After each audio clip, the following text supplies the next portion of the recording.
মুখ দিয়ে যদি বাজে গন্ধ বেরোয় তাহলে কিন্তু কারোর সাথে কথা বলতে গেলে আমাদের খুব খারাপ লাগে। সামনের জন তো বিরক্তি হয়, সাথে সাথে আমরাও কিন্তু একটু বিরক্তিকর পরিস্থিতিতে পড়ি।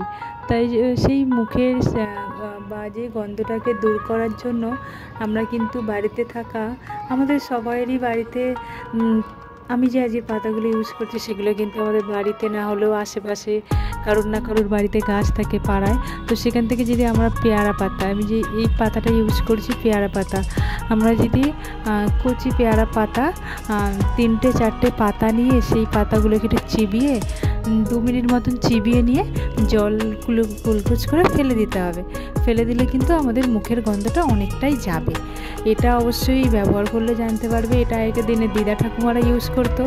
আর আরেকটা সেকেন্ড পদ্ধতি হচ্ছে তুলসী পাতা। তুলসী পাতা তো আমাদের ঘরে অবশ্যই থাকবে, ঘরে একটা গাছ লাগানো থাকবে, বা ফুল তো আমরা আনি কিনে পুজো দেওয়ার জন্য। সেখান থেকে যদি 3-4টে পাতা নিয়ে নেই, তুলসী পাতা নিয়ে চিবিয়ে জল দিয়ে ঘিটে সেটা খেয়ে নেই, কুলি কিছু করে কেউ ফেলেও দিতে পারে, বা ঘিটে খেয়ে নিলেও ভালো, কারণ তুলসী পাতা তো আমাদের শরীরের পক্ষে অবশ্যই ভালো। ঘিটে খেয়ে নিলে তখনই আমরা বুঝতে পারবো যে আমাদের কিন্তু মুখের গন্ধটা অনেকটাই গেছে।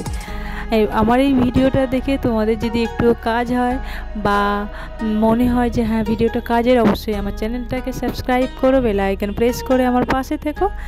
আর তোমরা সবাই ভালো থেকো, সুস্থ থেকো। দেখা হবে নেক্সট ভিডিওতে।